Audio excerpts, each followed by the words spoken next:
My ex-in-laws are demanding that I pay the medical bills for my badly injured ex-wife, who's in the hospital again for under the influence driving. It's the fifth time. She hasn't learned her lesson, she won't get help, and one of those times she had our daughter in the car. So I'm losing my patience, and I want nothing to do with her. I have full custody of my daughter, and I'm not going to let my ex get in between this. But guys, there's something I need to tell you. I never thought I'd be the kind of guy to air out my personal drama on the interwebs, but people post on here all the time asking for advice, or there must be some merit to it. I'm 39, middle-aged, divorced, and doing my best to raise my daughter Erica on my own. I'm not asking for applause or anything. I know plenty of single mothers do it every day and get no praise. That's not what I'm here for. 5 years ago, my marriage to my ex-wife Maddie fell apart dramatically. It wasn't a normal divorce by any measure of the word. There was nothing civil about it, despite us sharing a child. It was a messy, painful thing in ways I had not thought possible. The whole process left scars that I thought I'd never heal from. The time, well, hell, I'm not even sure I'm convinced that I'm healing right now. But time doesn't stop for anybody, so what choice do I really have? Now Maddie's parents, my ex-father-in-law and ex-mother-in-law, Mike and Lindsay, are demanding that I visit their daughter in the hospital, after she got into a drunken driving accident again, because I, quote, owe her. But honestly, I'm not sure I owe Maddie anything at all. This isn't the first time she's gotten herself hurt or in trouble after driving under the influence, you know, and I'm sure it's not going to be the last. The only thing that's really any different about this instance, well, over every other, is that she's managed to land herself in the hospital for long enough that visitors are actually able to come and see her. It wasn't always like this. There was a time when I loved her more than anything, and she loved me more than she loved the bottle of the bottom. We got hitched in our early 20s, all young and excited about spending our life together. We were very much full of optimism and, well, we were naive. It was coming with our youth and oblivious to it, and we had our daughter about 5 years into the marriage. There's this brief period of time when Erica was just a baby that I can play as being the happiest moment in our life. For that little while, life was good. Maddie starts drinking heavily when Erica was a toddler. At first, I thought it was just social drinking or a phase, something she would grow out of. I mean, it's been a little while since then, but I imagine that childbirth does a number to you in a long-lasting way. I did not begrudge her the extra glass every now and again, especially after she'd been dry throughout her pregnancy and breastfeeding. It wasn't a phase, though. Years go by, Erica got a little bit older, and Maddie did not look like she was slowing down anytime soon.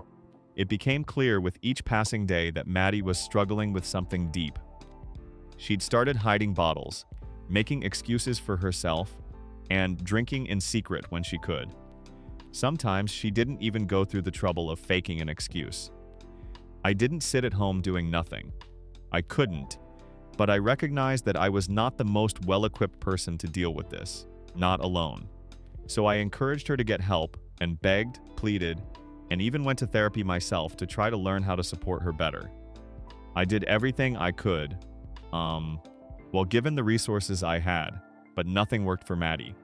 She always had one excuse or the other, and well, why she couldn't help herself, I don't know. I stayed with her a lot. I stayed when she missed Erica's school events because she was too drunk. I mean, I stayed when she got into screaming matches with me over the most trivial things because her temper was at a hair's breadth, from being lit at any moment back then, only to pass out and barely even remember the argument the next morning.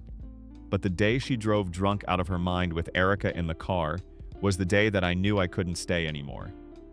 Erica was 8. Out of all the memories from back then, finding out that Erica was in the car with Maddie while she was drunk is one of the clearest and by far the worst. I can still picture the moment she pulled up in our front yard, stumbling out of the vehicle, and she wasn't even registering that her daughter was screaming with tears behind her. Erica, even at 8 years of age, could tell me that her mother has been swerving, yelling at other drivers, and that she almost hit a tree turning into our street. I still get chills thinking about what could have happened. That was my breaking point, the straw that broke the camel's back, or whatever. That was it. It wasn't just Maddie's life she was endangering anymore. It was Erica's, our daughter. I was a loyal partner. I thought I was a good husband. But when you become a father, that's when you're first before anything else. A father. And as a father, it was my job to protect my baby, even if it was from her own mom. So I filed for divorce the very next day. The divorce was a nightmare of epic proportions. Maddie didn't even take it very well, to say the least. She denied her drinking was a problem and fell back on trying to paint me as this horrible, controlling husband who was trying to steal Erica from her. Her parents fully supported her, because of course they did. Mike and Lindsay never thought that Maddie could do anything wrong, which was fine when we were together, and I was on good terms with them. But in the midst of the divorce, it was hell. They hired the most aggressive lawyer they could retain and dragged the process out for a year, all the while smearing my name every chance that they got. They wanted to discredit me in a way that they could, so they even went after my parents. And at one point, the lies they spread about my folks and my family nearly drove my parents' business, their life's work, into the ruins. It's still only just recovering. In the end, though, the court sided with me. Maddie's drinking, lack of accountability, and the incident with Erica were enough for me to be granted full custody. Erica was 9 by the time everything was finalized. Maddie was given supervised visitation, not often, and her parents were granted weekly rights because they sued for grandparents' rights. The moment the custody case was done, I didn't fight their requests because, despite our differences, I did believe they genuinely wanted to maintain a relationship with Erica. She's their only grandchild, anyways. Since then, I've done everything I can to give Erica a stable life. I haven't seen Maddie outside a few supervised visits, and my interactions with her parents have been limited to brief handoffs during their weekly visits. Lindsay occasionally texts me to complain about something she thinks that I'm doing wrong as a father, but I usually just ignore her. For the most part, we've managed to keep things civil, barely, but still. So, back to the present. Maddie was in a car accident a few days ago. She was drunk as a skunk. I should have not expected anything else at this point. And she's in the hospital this time. And her parents have been hounding me to come visit. I don't think I owe Maddie anything. I stayed with her longer than most people would have, and I gave her every chance to get help. And she refused. I left to protect Erica, and it's the end of the story, where I'm torn on this. Erica is my priority, always has been, and while she hasn't said much about her mom being in the hospital, I know she's processing this on her own. After reading all your comments and giving it a lot of thought, I decided to speak to Erica about it directly. I didn't want to make any decisions without her input, especially since this whole situation involved her mother. I had no idea how she would react, but I figured it would be best to hear her out before I did anything. She's not a little kid anymore anyway. She should be heard out. I sat her down the same evening after school, and I think she could tell something was off, or maybe something was different, because I was very tense. Because she just went and straight up asked me if everything was okay.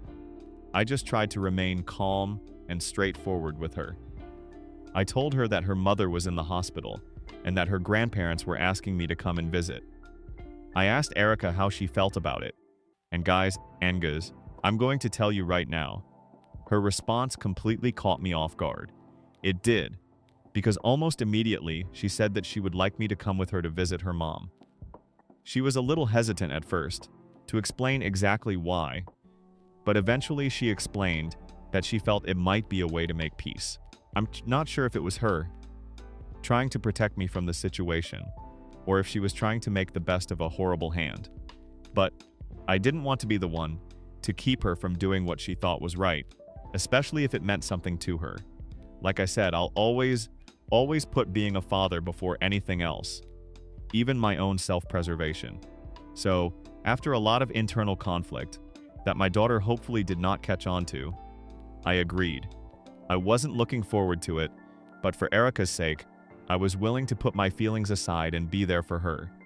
We went to the hospital the very next day, and Maddie was in the bed, hooked up to the machines. I'd already seen her a few times this way.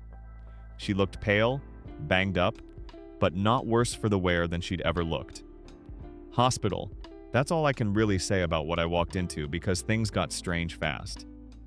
Mike and Lindsay took charge immediately, asking Erica to leave the room so they could talk to me, which she did. They started their attack. They didn't hold back, and they told me point blank that I owed Maddie. They said that if I had not made things so difficult for her during the divorce, she would not have been in the state she is right now. I almost couldn't believe it, but it was them, so I absolutely could. Their grand reason for demanding my presence at the hospital was to get me to pay for Maddie's medical bills, because it was the least I could do for her after everything she's gone through because of me. Yeah, that's going to happen. Oh, hey guys, so get this. I don't know how to describe what's been happening in the last few days. Since I went to the hospital to visit Maddie, Erica and I have been fighting nonstop ever since we got home. Things have been very tense between us. Maybe I just had not given the whole dynamic enough thought beforehand, because I was under the impression that, after everything we've been through, Erica might understand why I could not just outright forgive Maddie and her parents. Erica's response to it all was really throwing me for a loop here. When I told her that I wasn't going to, go back to visit her mom, she gets really upset. She said that even though we weren't married anymore, I should still try to be there for her, especially since it's a serious situation, and she was hurt. My daughter even starts asking me if I was really sure I want to maintain having cut ties with her mother completely. Well, I did my best to hear out and give her space to speak and express herself. It truly felt like everything I've told her about her mother's drinking habits and the danger of staying around the toxic behavior is being ignored. It wasn't even just about visiting her mom anymore. After a while, Erica took it even further and started suggesting that I should pay for her mother's medical bills. She actually believed that it was my responsibility to foot the bill for everything that happened because Maddie was her mother and I was her father. I had to explain to her that I had no obligation to cover the cost of her mother's mistakes, especially when I had already done more than enough before I left. But Erica did not seem willing to understand. She starts getting more emotional after a little bit and moved to accuse me of not caring about Maddie and then ultimately not caring about her. I've been raising her by myself for years now. I know how to deal with her when she gets emotional. But in this instance, my lack of reaction to her outburst kept causing bigger and bigger outbursts until she managed to blindside me completely when she threatened to tell the court that she wants to live with her grandparents if I did not pay for the bills and, quote, do the right thing. That's when I knew this was more than just a teenage rebellion phase. Something had changed. I didn't expect Erica to be this angry with me, especially over something like this. I mean, she's always been level-headed, with the occasional emotional breakdown over something that fits the scope of a growing girl. But this was a different beast. She was completely disregarding the last 5 years of our life, which I would like to think she wouldn't do for no reason. I did something today I'm not proud of, but I felt like I had no choice. I've been struggling, trying to figure out why Erica had been acting the way that she has, and I really had no option but to go through her phone and laptop. I know it's a breach of trust, and I hate myself for it, but I was desperate, and well, it wasn't even about me anymore. It was about my daughter. Yes, I know it was a huge violation of her privacy, and if she ever finds out, I know I'll lose her trust. However, I honestly feel like it was the only way for me to understand what was going on. When I opened up her phone, I immediately saw a ton of messages between Erica and my ex's in-laws and Maddie. The sheer amount of them left me piece together the years of this. Now, Mike and Lindsay have been violating the custody agreement by sneaking Erica off to see Maddie without my permission. This wasn't just a one-time thing. I found evidence of them meeting up behind my back many times, sometimes for hours on end when Erica was supposed to be with them. Worse, I found pictures that Erica had taken with Maddie during those times. They had been covering for Maddie, lying to me, and breaking the rules we had in place. Even worse was the content of the conversation. They had been filling Erica's head with lies about why I left Maddie. No mention of her refusal to accept help or repeat drunk driving.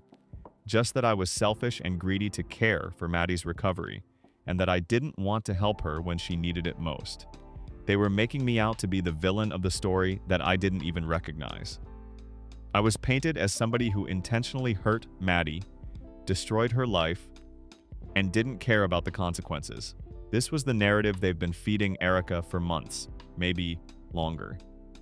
I thought Erica's distance the last few months before all of this blew up had been typical teenage behavior, a phase of misunderstanding, or, maybe even anything else. I don't know, which is why I didn't really mention it before this. But now, I could see how deeply influenced she had been by these versions of events. They had been systematically poisoning her mind, twisting everything that happened during the divorce into something unrecognizable. I didn't realize how much they'd been shaping her perception of me, and I'm angry at myself for the signs I've missed. I'd assumed that her anger and frustration with me were just part of growing up. But now I realize it's more complicated than that. So much has happened since I last posted an update, and I'm still processing everything. My main priority through it all was to handle the situation in the best way possible for Erica. After discovering what I did on her devices, I knew I had to be honest with her. So I sat her down and explained how her mother's addiction had been the reason we split up, and how I stayed with her longer than I should have, trying to help her.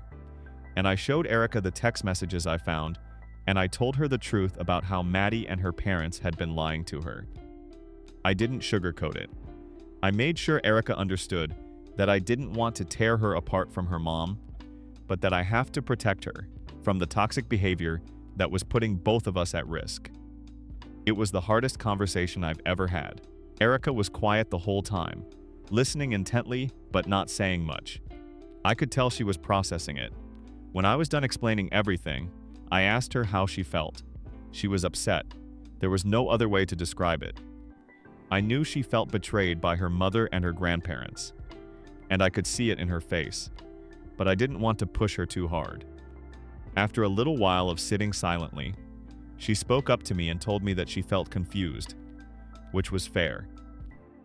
She did not understand why everyone was giving her wildly different stories, and she'd been told for years that I was the one who gave up on her mom, and that I didn't care about Maddie's recovery.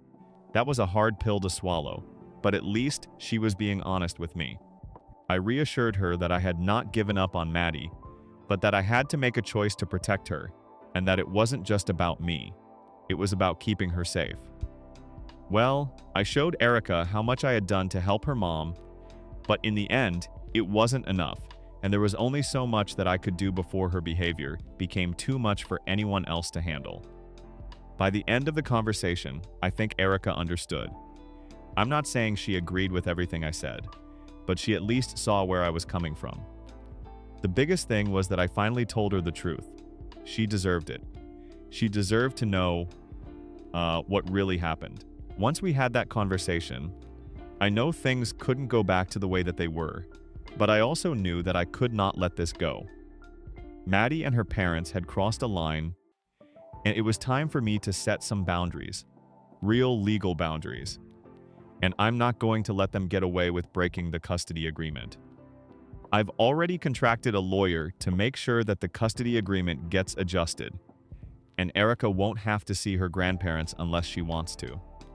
That's a big step for me, but I'm doing it for her. She doesn't need to be manipulated anymore, and I won't let it happen. First of all, the legal stuff is moving forward. The defamation lawsuit is in the works, but it's looking like we're going to have a strong case. I've been in contact with my lawyer, and we're gathering all the evidence we need. The fact that Maddie and her parents have been so careless about the things that they've said about me makes it easier for us to prove their lies. I'm not sure how long the legal process will take, but I'm prepared for the long haul. Between the legal fees, medical bills, and whatever fine she ends up having to pay, you know, considering she's already flat broke because I don't cover her medical bills, Maddie is going to be flat broke for a while. As for the custody issue, the court has already agreed to make the adjustments I asked for. Erica will no longer have to see your grandparents, unless she decides that's something she wants. Given that we've cut them off completely since I told her, I doubt she's going to want to. I honestly am relieved about that. I know it's a huge weight off her shoulders, since she's been more and more upset about the manipulation in the time since I last posted, so it's good to know that she'll be in a better place moving forward. The most important thing, though, is Erica. After we had the conversation about the truth of what happened between me and Maddie, I've noticed a change in her. She's been more open with me, and even though she's still processing everything on her own, she's been more supportive than I've ever expected. And I think it's finally over.